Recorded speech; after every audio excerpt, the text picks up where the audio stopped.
Ya estamos de regreso en Informe Capital y ya lo estábamos viendo, desafueros en el Congreso, mucho jaloneo alrededor de este tema y en el aire está la pregunta sobre si esta inmunidad procesal a servidores públicos debiera ser retirada de plano, pero es algo sobre lo que el Congreso no ha dado la menor señal de interés. Por otra parte, tenemos en el horizonte un proceso en el que la ciudadanía podría de manera directa decidir si el mandato presidencial termina a la mitad del camino o sigue hasta el final, pero ahí también parece haber obstáculos dentro del Congreso. ¿Qué es lo que estamos viendo? Ya está con nosotros Jonathan Pérez. ¿Cómo la ves, Jonathan? Hola, Azul y Juan, ¿cómo están? Buenas noches. Buenas noches. Pues sí, estamos viendo que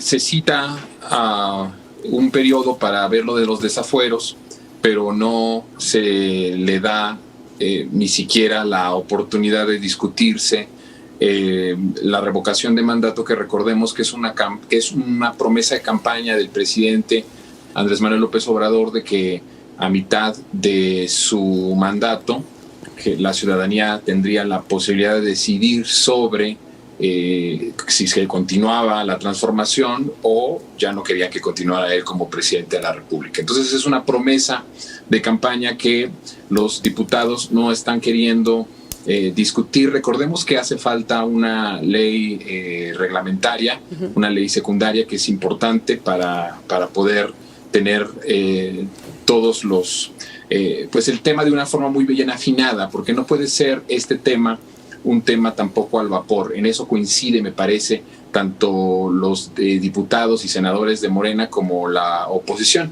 Obviamente la oposición tiene una posición de ir truncando como todo lo que tenga que ver con la democracia participativa, ignorarla, no darle la importancia necesaria y obviamente truncar la posibilidad de que esta promesa se cumpla en el siguiente año, que sería la fecha en donde tendríamos que estar pues todos los mexicanos convocados para asistir a esta pregunta de continuar o no con la presidencia de Andrés Manuel López Obrador. Como sea, me parece que sí es importante que se discuta de una forma sensata, de una forma muy certera, de tal forma que no se dé pie tampoco a golpismos o a intentos de golpismo a una presidencia que tiene una raíz democrática por primera vez en la historia del país, que tiene una abrumadora participación de históricamente mexicanos que votaron por esta transformación, y sí creo en ese sentido que tiene que ser discutido de una forma muy seria y que obviamente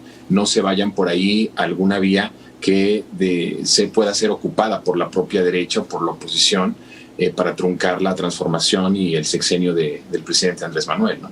Oye, Jonathan, pues ahí veíamos a Luis Carlos Ugalde, a quien podríamos señalar del fraude electoral de 2006, pues invitando a no participar en este próximo ejercicio de revocación de mandato. ¿Qué está sucediendo aquí? Porque, bueno, por un lado es una carta que el presidente ha mostrado desde el 2006 incluso, y quien votó por él y quien está en la Cuarta Transformación sabe que es parte de sus propuestas. Y por otro lado, pues ve una oposición con mucho miedo a los resultados que podremos obtener con esta consulta, con este ejercicio de participación democrática, pues será un espaldarazo al presidente y dejará muy en claro que contaría con el apoyo de la ciudadanía en caso de ser favorecido, que bueno, todo parece vislumbrar que así será. Sí, bueno, es que este tipo de personas como Ugalde y otros más, pues ustedes se acuerdan, son los personajes protagonistas de los fraudes electorales. Son personas que están descalificadas para hablar de democracia, descalificadas para hablar de procesos democráticos o de participación ciudadana. Lo que podría suceder en el 2022 con esta convocatoria para opinar sobre la posibilidad de la revocación o la continuidad del presidente, me parece que es una de las cosas que más le temen, porque dejaría muy, como tú lo dices, Juan, dejaría muy bien puesto de manera muy institucional, de manera participativa, que la mayoría de los mexicanos y de las mexicanas están apostando por continuar con la transformación. Las encuestas hablan casi del 70% de popularidad del presidente, entonces sería abrumador el triunfo de que continúe, y esto daría mucha legitimidad para la última mitad del sexenio, mucha legitimidad en el sentido del apoyo social. Recordemos que el presidente López Obrador siempre ha tenido ese pensamiento demócrata de que un líder, un presidente, en este caso de la República, sin el apoyo social, sin la base social, pues no tiene sentido, no tiene poder en realidad. Si hay un presidente que ostenta la presidencia, si no tiene una base social, un apoyo mayoritario de la sociedad, es alguien que no tiene por qué continuar en el poder. Y creo que eso es lo que le teme muchísimo la oposición, de que se vea en las urnas el apoyo popular, el arrastre popular, y que le dé de nuevo la legitimidad para continuar haciendo reformas importantes en la última mitad del sexenio, que se avisoran importantes, que son de gran importancia, como la propia ley electoral, la propia reforma a lo que tiene que ver con el Poder Judicial y, por supuesto, la defensa de la soberanía y el que, de nuevo, los mexicanos tengamos en nuestras manos toda la industria energética y la industria petrolera. Me parece que eso es a lo que le teme la oposición, además de que son gente que pues no aborrecen todo lo que vuela a democracia, ¿no? Aborrecen todo lo que tenga que ver con participación ciudadana, aborrecen todo lo que tiene que ver con que la ciudadanía exprese su sentir o exprese alguna opinión. Ellos se sienten dueños de la verdad, se sienten dueños del poder y del pensamiento, y de alguna forma es un desprecio también a la ciudadanía a que pueda expresar libremente en las urnas lo que siente, lo que quiere y lo que le conviene, ¿no?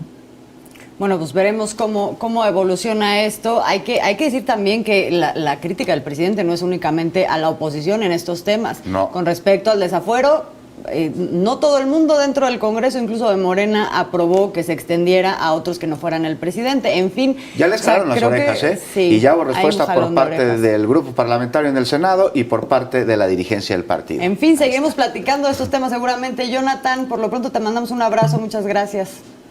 Un fuerte abrazo, que pasen buena noche. Igualmente. Hasta la siguiente semana.